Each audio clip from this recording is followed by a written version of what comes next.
Welcome back خواتین و حضرات، طلوع رمضان میں ایک بار پھر خوش آمدید۔ تشریف فرما ہیں محترم مولانا شجاع الدین شیخ صاحب، ڈاکٹر مفتی محمد عمران صاحب، صدیق اسماعیل صاحب اور محترم قاری محمد اکبر مالکی صاحب۔ موضوع ہے ہمارا آج کا دعا۔ ڈاکٹر صاحب، بہت ساری گفتگو شیخ صاحب نے بنیادی گفتگو عطا فرمائی، جہاں بات رکی تھی وہیں سے بات کو آگے چلاتے ہیں۔ آداب دعا اور شرائط دعا ارشاد فرمائیے۔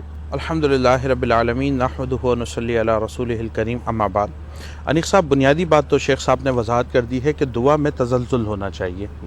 اب جہاں تک بات آداب کی ہے تو بزرگان دین نے اس کے کئی آداب جو ہیں وہ مختلف بیان فرمائے، لیکن وہ بات جس کی طرف آپ نے ایڈ پہ جانے سے قبل اشارہ فرمایا تھا کہ اس کی بنیاد رزق حلال بنتی ہے، اور تمام بزرگان دین نے اس بات کو لکھا ہے، اور یہ بات عین حدیث مبارکہ کے مطابق ہے کہ حضور علیہ الصلوۃ والسلام نے بھی ارشاد فرمایا کہ کوئی بندہ ایسا ہوتا ہے کہ وہ اللہ کی بارگاہ میں پیش ہوتا ہے اس حال میں کہ اس کا لباس پراگندہ ہوتا ہے، اس کا چہرہ، اس کی داڑھی وہ مٹی سے ہٹی ہوئی ہوتی ہے، وہ آنکھوں میں آنسو بھرا رو کہ اللہ کو پکار رہا ہوتا، مگر حضور نے فرمایا اس کے جسم میں جو کھانا ہے وہ حرام، اس کے بدن پہ جو لباس ہے وہ حرام، جو اس کے سر کے اوپر پگڑی ہے یا ٹوپی ہے وہ حرام، تو حضور نے فرمایا پھر اللہ کی بارگاہ میں اس کی دعا کو قبول نہیں کیا جاتا۔ تو بنیادی بات تو یہ ہے کہ آداب دعا میں سے سب سے پہلی چیز یہ ہے کہ رزق حلال کا باقاعدہ اہتمام کیا جائے۔ دوسری بات یہ ہے کہ جو بھی دعا مانگی جاتی ہے تو بزرگان دین نے اس کا ایک طریقہ یہ بیان فرمایا ہے کہ اس کے آداب میں سے ہے کہ دعا مانگنے سے پہلے درود پاک کو پڑھا جائے، اور اس کی وجہ کیا ہے کہ اللہ رب العزت کی بارگاہ میں درود پاک کو لازمی طور پر قبول کیا جاتا ہے۔ اسی لیے جب بھی دعا مانگی جاتی ہے تو اس کی ابتدا میں بھی درود پاک ہوتا ہے اور اس کی انتہا میں بھی درود پاک پڑھا جاتا ہے، اور اس کی حکمت یہ ہوتی ہے کہ اول اور آخر درود شریف جو ہے جب ان کی قبولیت اللہ رب العزت کی بارگاہ میں ہوتی ہے تو بیچ میں جو ہماری گزارشات جا رہی ہوتی ہیں اس درود پاک کے صدقے اللہ اس کو بھی قبول فرما لیا کرتے ہیں۔ تیسری بڑی اہم بات جو بزرگان دین نے بیان فرمائی ہے وہ یہ ہے کہ دعا کرنے سے پہلے بندے کو چاہیے کہ اللہ کا ذکر کرے، اور جس حد تک ہو سکے اگر تلاوت کر سکتا ہے تو قرآن حکیم کی تلاوت کرے، اگر اللہ کے صفاتی نام کا ذکر کر سکتا ہے تو وہ کرے، سبحان اللہ، الحمدللہ، اللہ اکبر کی تسبیحات پڑھ سکتا ہے تو وہ پڑھے، اور اس کے بعد بہترین انداز میں اللہ کے صفاتی نام سے اس کو پکارنے کے بعد اس کی بارگاہ میں اپنی گزارشات کو پیش کرے۔ یہ ایک تیسرا ادب ہے جو بزرگان دین نے بیان فرمایا ہے۔ اس کے بعد جو چوتھی بات ہے کہ آپ نے قبلہ رخ ہونا ہے اور اپنی دعا کے اوپر اس یقین کے ساتھ اللہ سے مانگنا ہے کہ اللہ کی جناب سے وہ ضرور بضرور عطا کیا جائے گا۔ ایسا نہیں ہوگا کہ آپ اللہ رب العزت سے اس انداز کے اندر دعا کریں۔ حدیث میں باقاعدہ حضور نے یہ سکھایا ہے کہ ایسے دعا نہ مانگو کہ اگر اللہ تو چاہے تو میرا یہ کام کر دے، بلکہ فرمایا اس یقین کے ساتھ مانگو کہ میرے رب تو ہی ہے دینے والا، تو اپنے فضل سے مجھے یہ چیز عطا فرما دے، تو اللہ سے وہ چیز مل جائے گی۔ اس قسم کے کئی اور آداب ہیں انیق صاحب جو کہ بزرگوں نے بیان کیے، لیکن ایک بڑی اہم بات جو میں ادھر اس پلیٹ فارم سے پیش کرنا چاہتا ہوں وہ یہ ہے کہ ہماری آج جو عمومی مزاج لوگوں کا بن چکا ہے وہ یہ ہے کہ ہم اللہ سے دعا مانگنے کے بجائے اللہ کے ذمے کچھ کام اسائن کر دیا کرتے ہیں۔ ایسا لگتا ہے کہ گویا کہ ہم خدا کو کچھ ٹاسک اسائن کر دیں، یا اللہ فلاں کام کر دے، یا اللہ ڈھمکانا کام کر دے، یا اللہ یہ کام ہو جائے، یہ کام نہ ہو جائے۔ بنیادی بات یہ ذہن میں رکھیں کہ دعا کی اصل جو ہے وہ تزلزل ہے، بندے میں عاجزی آنی چاہیے، تواضع آنی چاہیے، گڑ گڑانا آنا چاہیے، مانگنا آنا چاہیے۔ جس طرح ایک بھکاری کسی امیر کے سامنے کھڑے ہو کر بھیک مانگا کرتا ہے، بندے کو اللہ رب العزت کی جناب میں اس سے زیادہ عاجزی اور تزلزل کے ساتھ دعا کو مانگنا چاہیے۔ اس کے بعد اس کی دعا کی وہ کیفیت ہوتی ہے کہ اللہ کی جناب سے ضرور بضرور اس کو عطا کیا جاتا ہے۔ اسی لیے حدیث شریف کے اندر آتا ہے، نبی علیہ الصلوۃ والسلام آپ نے ارشاد فرمایا کہ جب بھی کوئی بندہ اس انداز میں گڑ گڑا کر اللہ کی جناب میں دعا کرتا ہے تو حضور نے فرمایا کہ تین میں سے ایک بات تو ضرور ہوتی ہے۔ فرمایا یا تو اس بندے کو وہ جو دعا مانگتا ہے فوراً عطا کر دی جاتی ہے، اگر وہ چیز نہ ملے تو اللہ رب العزت اس کے گناہوں کو معاف فرما دیتا ہے، اور اگر یہ دوسرا کام بھی نہ ہو تو اللہ رب العزت اس کی دعا کو آخرت کے لیے سنبھال کے رکھ دیتا ہے کہ جب یہ بندہ اللہ کی بارگاہ میں پیش ہوگا قیامت کے دن تو اس کی دعاؤں کو نیکیاں بنا کر اس کو لوٹایا جائے گا، اور اللہ رب العزت اس کو اتنا عطا فرما دے گا کہ یہ بندہ راضی ہو کر کہے گا کہ اے میرے رب، کاش تو دنیا میں میری کسی دعا کو قبول نہ فرماتا، ساری دعائیں جمع فرما دیتا اور مجھے آج کے دن عطا کر دی جاتی۔ تو یہ اگر بنیادی آداب ہمارے ذہن میں ہوں، وقت بہترین ہے اس وقت کے اندر ہو اور روزے کی حالت کے اندر دعائیں کی جائیں اور اس کے ساتھ ان آداب کو ملحوظ خاطر رکھا جائے، تو مجھے امید ہے کہ اللہ کی جناب سے ضرور بضرور قبولیت کا پروانہ عطا کیا جاتا ہے۔ سبحان اللہ، سبحان اللہ، سبحان اللہ۔ خواتین و حضرات، بریک سے واپس آئیں گے اور دعا کی قبولیت کے آداب، شرائط شیخ صاحب نے اور ڈاکٹر عمران صاحب نے عطا فرمائے۔ وہ کوئی خاص اوقات بھی ہیں جہاں اللہ تعالیٰ بندے کے اٹھے ہوئے ہاتھ اور زبان سے نکلی ہوئی کوئی بات ان کو کبھی رد نہیں کرتا. مثال کے طور پر روزہ افطار ہو رہا ہے، اس سے قبل کے جو چند لمحات ہیں وہ کتنے قیمتی ہوتے ہیں. جب صفیں نماز کے لیے بنائی جا رہی ہیں، ترتیب دی جا رہی ہیں اور تکبیر ہو رہی ہے، اللہ اکبر اللہ اکبر اللہ اکبر اللہ اکبر اشہد ان لا الہ الا اللہ، تو اس وقت کوئی جب دعا مانگی جاتی ہے تو کیا وہ ضرور قبول ہوتی ہے؟ ڈاکٹر صاحب نے بڑی پیاری بات ارشاد فرمائی دعا کی قبولیت کے حوالے سے. مجھے حضرت علی کرم اللہ وجہہ کا ایک قول یاد آیا. آپ فرماتے ہیں کہ جب میری کوئی دعا قبول ہوتی ہے تو مجھے بڑی خوشی ہوتی ہے کہ اللہ میری مرضی پوری ہوئی. جب میری دعا قبول نہیں ہوتی تو مجھے زیادہ خوشی ہوتی ہے کہ اے اللہ تیری مرضی پوری ہوئی. ایک بریک لے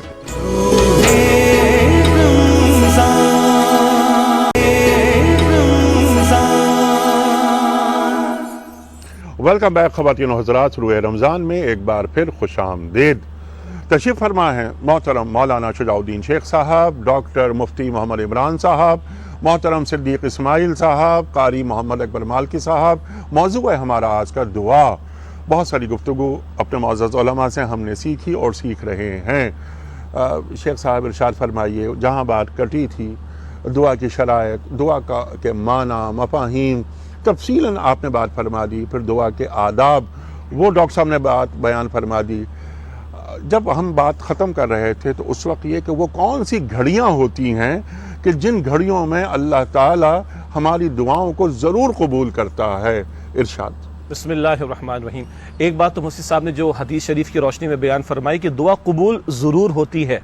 خواہ یہ کہ جو مانگا گیا اللہ وہی عطا فرما دے، یا اللہ کسی بلا کو ٹال دے، یا اللہ سبحانہ وتعالی بندے کے گناہوں کو معاف فرما دے، یا پھر اجر کو آخرت کے لیے ذخیرہ فرما دے.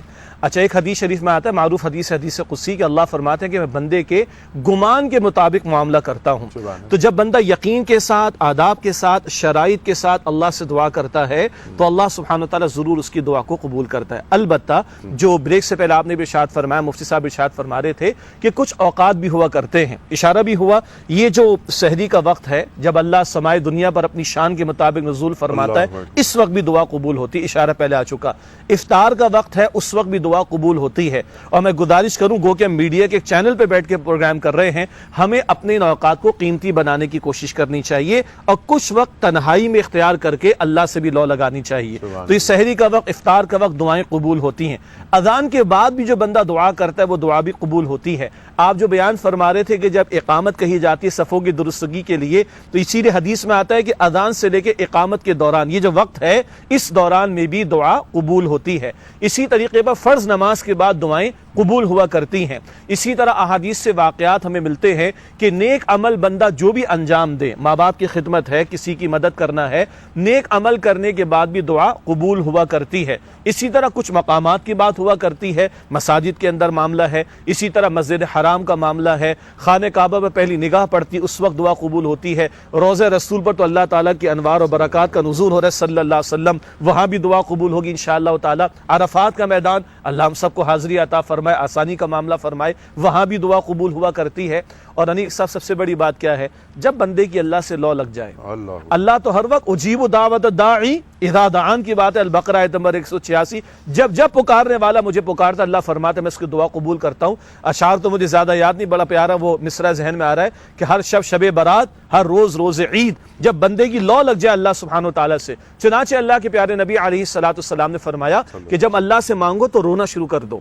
اگر تمہیں رونا نہیں آتا تو رونے جیسی شکل تو بناؤ، کیونکہ حدیث میں آتا ہے کہ اللہ تمہارے مالوں کو نہیں دیکھتا، تمہارے چہروں کو نہیں دیکھتا، اللہ تمہارے دلوں کو دیکھتا، اللہ تمہارے اعمال کو دیکھتا ہے. تو جس کو کہتے ہیں نا لو لگ جانا، قدر کی رات ہے، قدر کی رات میں دعائیں قبول ہوتی ہیں. اور جو طاق راتوں میں ہمیں ترغیب دلائی گئی، ان طاق راتوں میں جب ایک کیفیت بندے پر طاری ہو جائے، ایک کپکپاہٹ سی اللہ کے خوف کی وجہ سے بھی وہ کیفیت ہے، اس وقت بھی دعا قبول ہوتی. اور حدیث میں یہ بھی آتا ہے نا کہ اللہ کو دو قطرے بڑے پسند ہیں، ایک وہ قطرہ خون کا جو راہ خدا میں اللہ کی راہ میں قتال کرتے ہوئے بندے کے جسم سے بہ جائے، اللہ وہ شہادت کا رتبہ اور موقع ہمیں عطا فرمائے، اور ایک وہ قطرہ جو بندے کی آنکھ سے آنسو کا ٹپکتا ہے، یہ قطرہ اللہ تعالیٰ کو بہت پسند ہے۔ اور حدیث میں تو یہاں تک آیا وہ مچھر کے پر کے برابر بھی قطرہ اگر بندے کی آنکھ سے ٹپکتا ہے تو اس کے گناہ، مراد صغیرہ گناہ لیے گئے، اس کے گناہ ایسے جھڑتے ہیں جیسے خزاں کے موسم میں درختوں سے پتے جھڑ جاتے ہیں۔ تو اصل وہ کیفیت کا نام ہے۔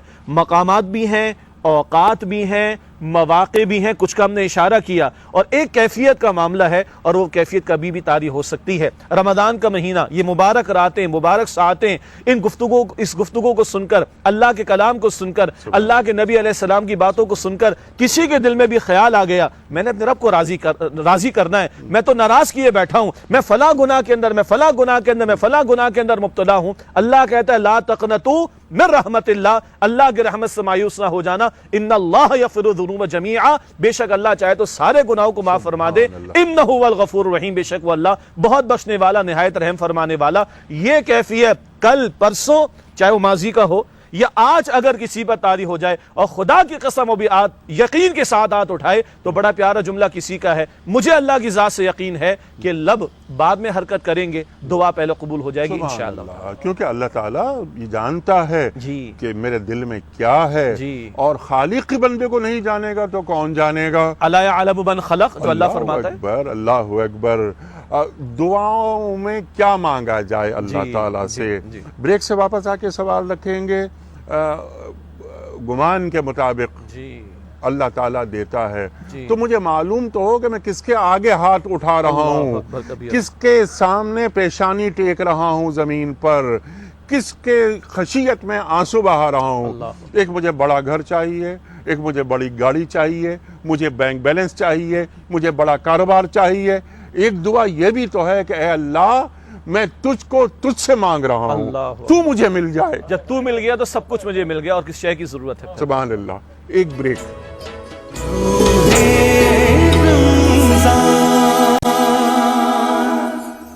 ویلکم بیک خواتین و حضرات، روح رمضان میں ایک بار پھر خوش آمدید۔ تشریف فرما ہے محترم مولانا شجاع الدین شیخ صاحب، محترم ڈاکٹر مفتی محمد عمران صاحب، محترم صدیق اسماعیل صاحب، قاری قرآن قاری محمد اقبال مالکی صاحب۔ وقت ہے نعت رسول مقبول صلی اللہ علیہ وآلہ وسلم کی سماعت کا۔ محترم صدیق اسماعیل صاحب۔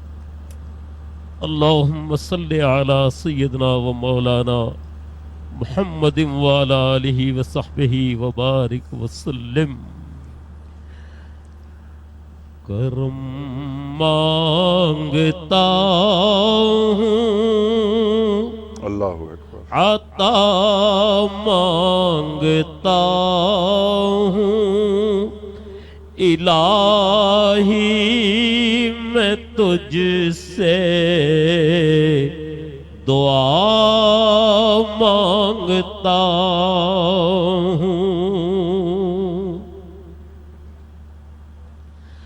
کرم مانگتا ہوں، عطا مانگتا ہوں، الہی میں تجھ سے دعا مانگتا ہوں۔ عطا کر تو شان کریمی کا صدقہ، عطا کر تو شان رحیمی کا صدقہ، نہ مانگوں گا تجھ سے تو مانگوں گا کس سے، تیرا ہوں میں تجھ سے دعا مانگتا ہوں۔ خار ہے، بدکار ہے، ڈوبے ہوئے ذلت میں ہے،